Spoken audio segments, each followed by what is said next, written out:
mic. Yeah. All I need is one mic. Yeah. All I need is one mic. Hey everybody, welcome back to One Mic, where I watch shit so you don't have to. And today I'm here to talk about Season 4, Episode 5 of FX's Atlanta, entitled Work Ethic. Work Ethic with an exclamation point, by the way. And I feel like that exclamation point is doing a lot of heavy lifting here.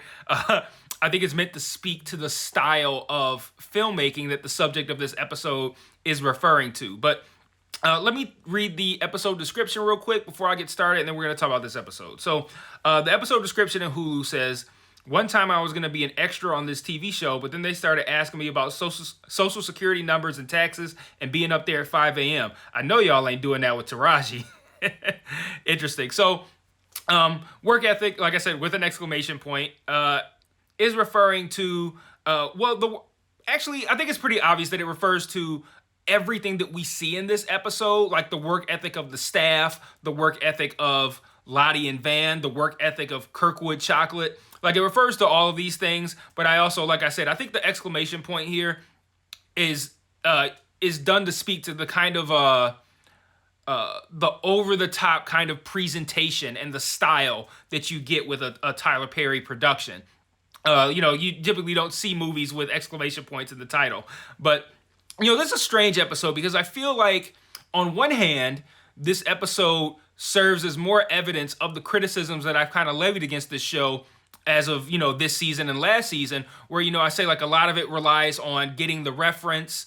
There's a lot of dated references for us to get, where it kind of feels like these things were too long ago. I feel like this episode serves to prove that. It's like, okay, if you're not in the Black community and you're not already privy to these conversations about the worthiness or worth of Tyler Perry Productions, then you're not going to get this episode. And then also the fact that they're putting out an episode discussing the relevance of Tyler Perry and his productions and whether or not they have a harmful impact on society or on Black culture. This is a conversation from 10 fucking years ago, man. Like, in 2012, this is like, wow, that's a pretty profound episode of television. In 2022, it's like hearing somebody tell you a story you've already heard 10 times. So it's like,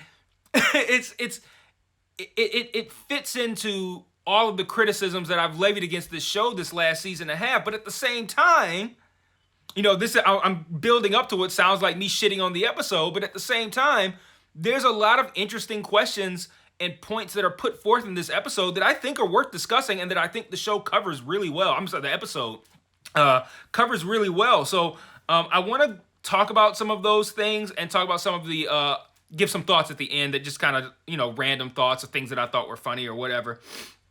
So I want to talk about, the fact, I'm tripping all over my words here. The fact that Van is back. It's interesting / weird to me the way this show handles Van's character, because it's like, not only do we go long stretches without even seeing the character, oftentimes the show won't even acknowledge the character's existence during that downtime. So it's like weird almost when Van comes back, because it's like, oh yeah, where's she been? Because even when she's not around, you don't really hear or see the show discussing or treating her as if she exists within the show. Excuse me. You don't see, Ern isn't often talking about Van or talking about Lottie. Like, you might get a attempted phone call or something, but that feels like it's meant to remind the audience, like, hey, Van is still here. So it was nice to get her back on the show at a time when it kind of seems like the show doesn't even really acknowledge that she exists. Sorry. So we give Tyler Perry shit about his portrayal of Black people and how, well, I don't want to necessarily say we give him shit, but we discuss whether or not these portrayals are damaging to Black people or the culture as a whole, or whether or not it's necessary or doesn't matter at all. And yet in this episode, Kirkwood Chocolate points out that his characters aren't so unrelatable. Van says something like, these are, I think she used the term unrelatable. These are unrelatable characters and all this kind of shit. And he's like, well, actually, and then he shows Van that she is, in fact, something of a stereotype herself and like someone who would be in these movies. It's like, I think that... I don't know that one. Did y'all hear that? Did y'all hear my Amazon thing reply in a way that is unnecessary because I didn't say the Amazon product's name? I don't know. That was weird. Anyway, back to what I was saying. Framing Van as one of these stereotypes herself, I think, is pretty interesting because it's kind of meant to hold a mirror up to us as well, us being the black community. Like, while we're shitting on these portrayals of people, are we pretending like these types of people don't exist? Are we pretending like we're not those types of people, some of us? So I think it's interesting to hold that mirror up and be like, while you're over here shitting on these portrayals of black people in these films, are you so unaware of self that you don't see that you might be somebody who's like this, or that you might know somebody who's like this, and that these portrayals aren't as unrealistic as they may seem, or as we accuse them of being? And piggybacking off that point, in what was actually a kind of a funny scene early in the episode, we see Van give a fake name to this dark-skinned dude that flirts with her, but then later, and also in that scene, it was funny how after she gave the fake name, she immediately gets called to the back by her real name. But later, when the light-skinned dude approaches her, she then gives him her real name.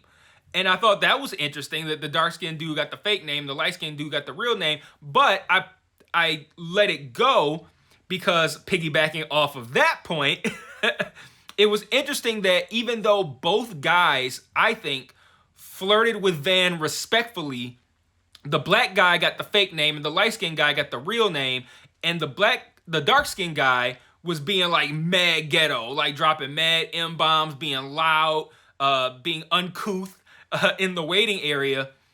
So it's like you give the dark-skinned guy, just like not like this doesn't happen to Tyler Perry things where like the dark-skinned guy is the bad guy and the light-skinned guy is the good guy. You make the dark-skinned guy super obnoxious and ghetto, then he does approach properly, and then the light-skinned guy, we don't see who he is initially. He just comes in, flirts respectfully, gets the real name. Then when he pops up later, we find out he's like an ex-con. He's got like he's working in like crypto and shit. And so it's like, it's interesting that both guys are kind of like black stereotypes, but the dark-skinned guy got the fake name, and the light-skinned guy, when she didn't know who he was, got the real name, just off the strength of her physical attraction to him. And I think that was interesting commentary itself on how we treat, colorism is a huge topic in the black community. Dark skin versus light skin. I thought that was an interesting way of kind of giving some commentary on that dynamic. So, there's a part of me that feels like this episode was kind of trying to tell us that Van's motivation in keeping Lottie away from this Kirkwood chocolate production, part of it, at least I think the episode was telling us, was rooted in jealousy. You know, she claims that she wants to protect Lottie from doing things that are going to put her in a poor light, reflect black women in a poor light. I thought the convo that she had with Lottie at the end about why she didn't let her do the show was an excellent conversation. But at the same time, she was there to do it herself.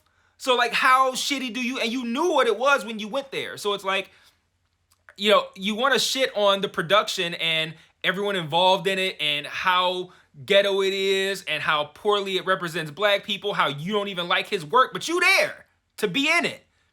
And so like now, and then when Lottie starts getting some shine, she's like, no, she don't need to be around this. She don't need to be around this. Like, part of that felt like jealousy to me, where it's like, okay, you have the valid reason for not wanting your kid to be involved in something like that. The thing that you could turn around and say to everyone else that no one's going to refute. Like, I feel like this would be poorly representative of who she is and who we are. No one's going to be like, no, that's not true. Everyone's going to agree with that, so you can say that and have it be facts and no one argue with you.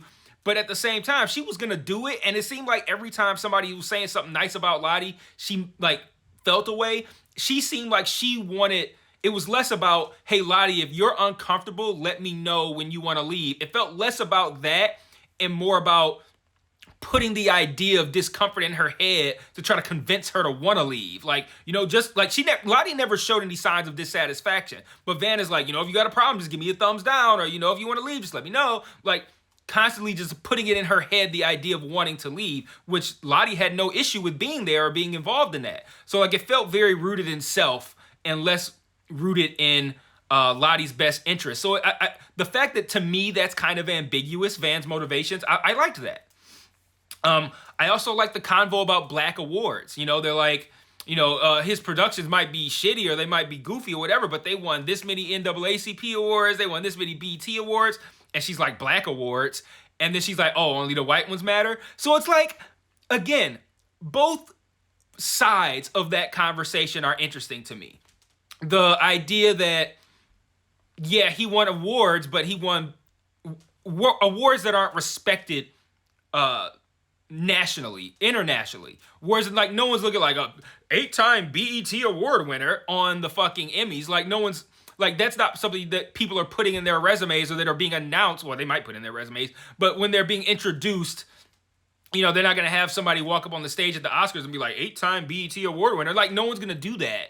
So it's like it's not a respected award, but at the same time, like, okay, there is a question, why is that award less respected than the white ones? And make no mistake, the Emmys and the Oscars, all the ones that we respect are the white ones, and the ones we don't respect are the black ones.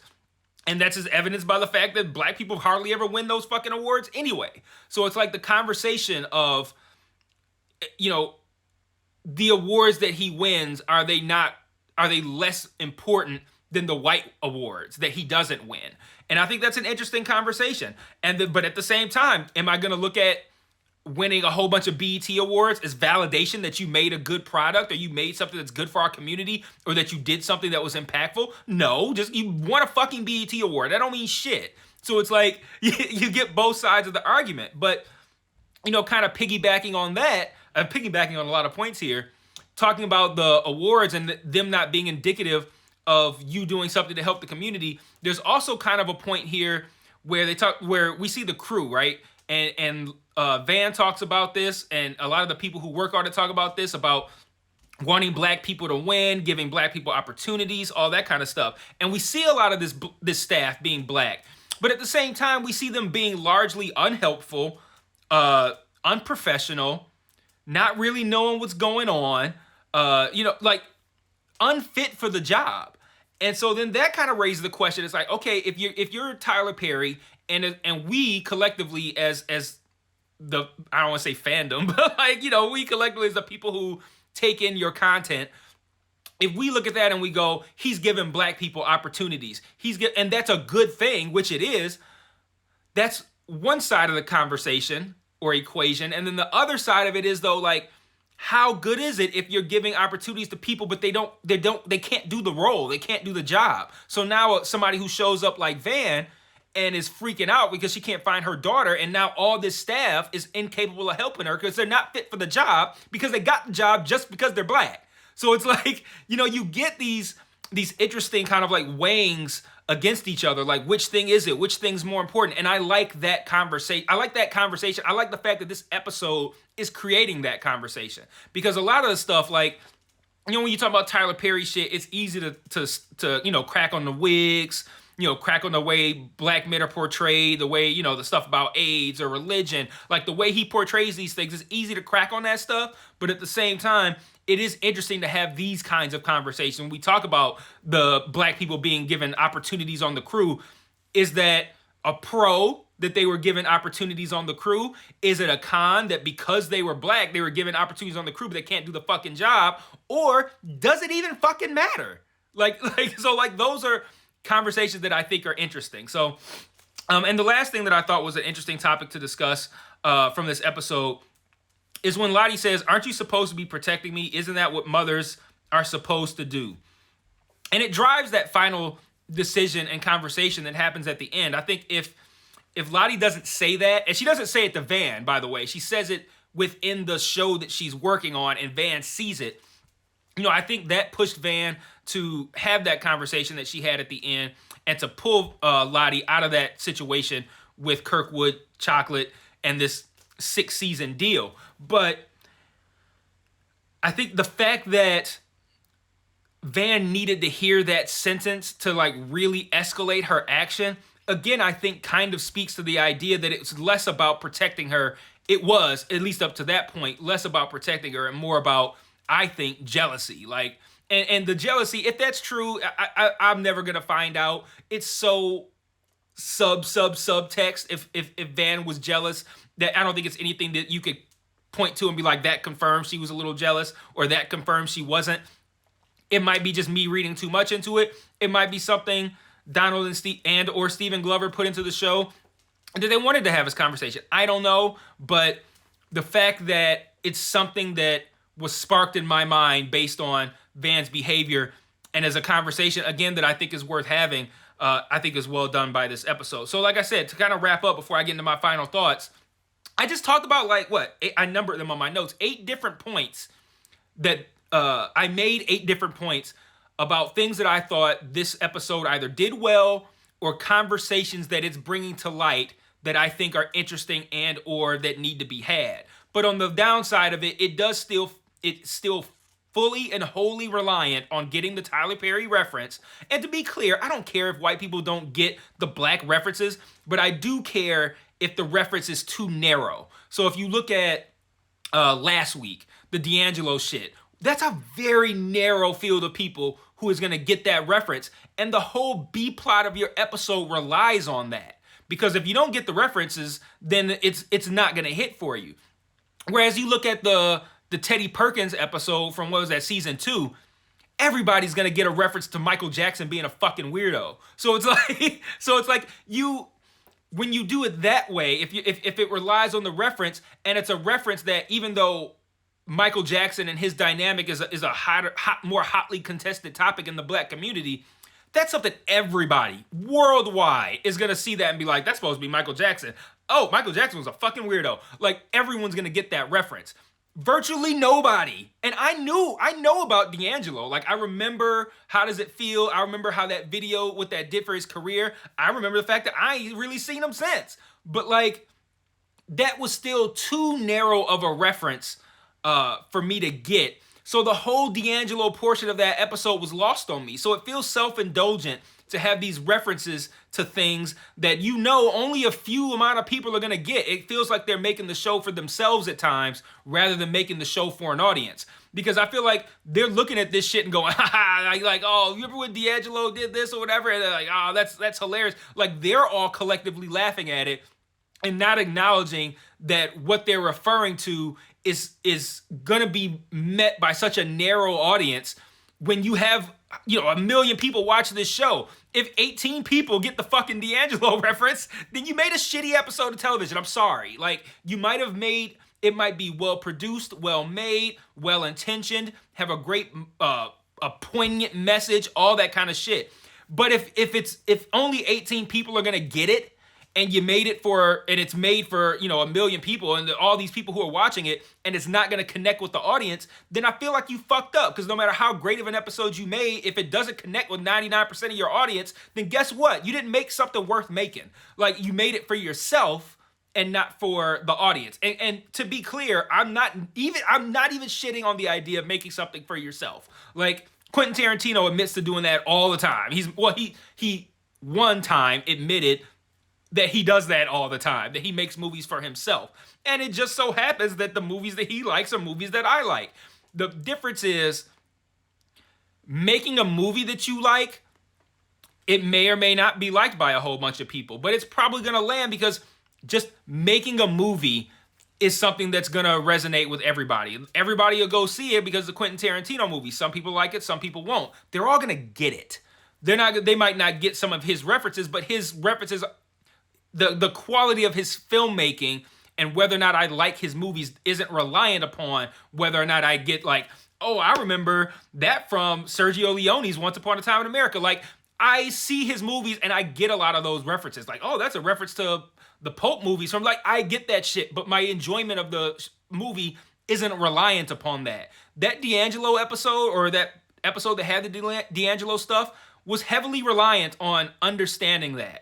And that's a very narrow reference to make the quality of your episode or the enjoyment of your episode rely on. So, like, on the other hand, and then mentioning that too, the Tyler Perry thing is such a dated conversation, man. Like, even though all of these 8 points are things that I think are worth discussing and I enjoyed talking about them just now, these are still things we've been discussing for fucking ever, man. Like, so it's like, yeah, I get the reference. Yeah, more people are going to get this reference than probably most of the ones over the last season and a half that we've seen.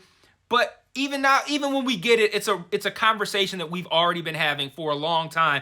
And really, at the end of the day, did this episode bring anything to this conversation anything new to this conversation? Because even the things that I've liked, and I'm personalizing it right now, but even the things that I liked, like, the conversation about Black awards, the dark skin versus light skin kind of thing. These are things that are all kind of interesting to me and things that I've had interest in. But these are all topics that have already been discussed ad nauseum. Like, so at least again, I'm personalizing it from my observations within the Black community. Discussing Tyler Perry, old news. Ratty wigs, ridiculous characters, bad guy has AIDS, good guy's a Christian, all that. We have been talking about this forever, and I don't think this episode brought anything new to that conversation. It just presented that conversation in a unique way, and I do think there's value in that, and I also think there's people who don't exist within social media and these online Twitter topics that will watch this and be like, God damn, that was a informative, fucking interesting ass episode. So it kind of depends. But, at the end of the day, I did enjoy it for what it was worth. The little bits of things that I found, the 8 things that I found to be of value here, I thought were interesting. But overall, at the end of the day, man, it was an episode that focused solely on a topic that I've already personally discussed a million times and that I've already personally seen discussed a million times. So it does still kind of feel like, when are we going to get, actually, I don't even think we are at this point. When are we going to get out of enjoyment of the episodes, relying on getting the reference, and when are we going to get out of the reference feeling dated? Like we're talking about some old ass Twitter topic from however many years ago. So, yeah. Some stuff to like, some stuff to not like. So let me wrap up real quick. I thought it was interesting when Van complained about the security. Like, yes, searching Lottie's bag is weird if we operate in a world where Lottie packed her own bag and there is 0% possibility of anyone else putting something in it. And not even like just somebody else doing it, but somebody doing that on purpose with the thought of a kid's book bag not being searched.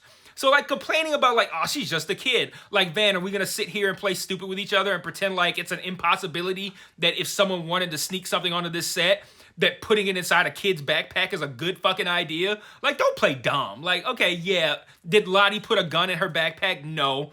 But theoretically, this security guard don't know you. Did you put a gun in Lottie's backpack assuming that security wouldn't search a kid's backpack?